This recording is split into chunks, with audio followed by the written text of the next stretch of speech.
The annual UMkhosi Womhlanga or Reed dance gets underway in KwaNongoma today. Due to the COVID-19 pandemic, this will be a virtual event with only 30 maidens in attendance as opposed to the thousands that usually gather.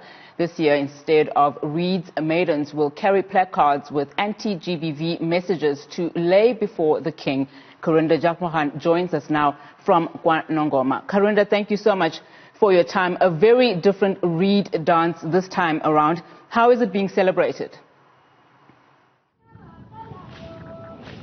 Yes, good morning to you. Well, despite the fact that we're not seeing the thousands of maidens, there's still song and dance and color here on the grounds of the UMkhosi Royal Palace. Now, these 30 maidens who've been chosen to participate in this historic UMkhosi Womhlanga are those who have already been going through the process to get married. In fact, 28-year-old Fanele Sangweni, who joins us now, is going to be getting married next year. Fanele, thank you for speaking to Newsroom Africa. It's a very special year for you. It's your last reed dance. How does this feel for you as a young woman? I'm very excited. I'm happy about everything.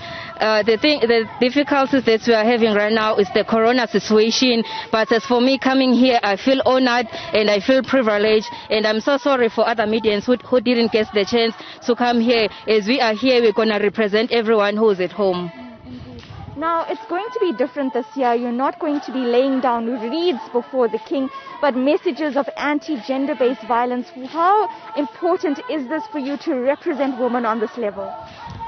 Yeah, the thing about the gender violence is so painful, but as we are going to push the flags up and say stop to the gender violence, I'm here to stand for all the women who's been abused. Some have been raped, some have been beaten. But I'm here to say Viva Mbogodo, Viva, and we're going to be safe one day. Thank you. Fanele Sangweni, she is going to be now practicing ahead of the pilgrimage to the UMkhosi Royal Palace, where the maidens will be placing down these placards before the king. His Majesty is expected to address the maidens at 11 o'clock. And this time, maidens across the country are expected to dress in their traditional attire and watch the virtual address from the safety of their homes due to the coronavirus pandemic. So, of course, these ladies here have a very special opportunity where they're representing the thousands who usually gather in this very historic event. So we'll be bringing you the address as it comes. And, of course, this time the king is expected to speak about the scourge of gender-based violence as it's been described as the second pandemic that has hit South Africa. Karinda, I know that the ceremony hasn't officially started yet, but some of the placards, do you know what they say and why specifically they are commemorating gender-based violence? I mean, we've seen some very high statistics as it relates to femicide. Indeed. Well, as the maidens are practicing, they haven't yet set out the placards yet, but from just speaking to some maidens, it's really messages calling for government to take intervention in the scourge of gender-based violence, to, of course, bring up policies that will protect women and children. And this comes, of course, as the country is seeing more violent deaths of women, of young children at the hands of males, especially as we know, women killed by their partners, by people they know. And that is why we understand the royal family has chosen to focus on this issue.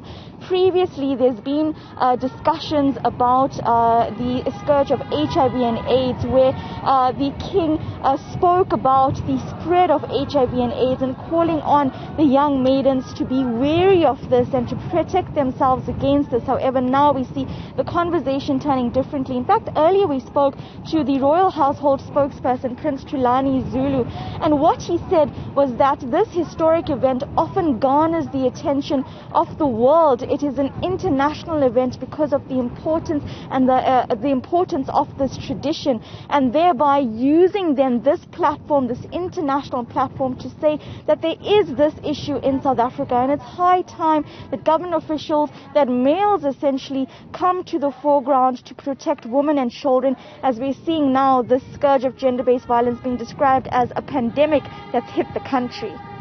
All right, Karinda, thank you so much. That's where we have to leave it. Karinda Jagmohan is in KwaNongoma. Obviously, the annual UMkhosi Womhlanga, a redance, gets underway. They're very different this time around. Just 30 maidens who are celebrating today, as opposed to the thousands that we've seen in previous years.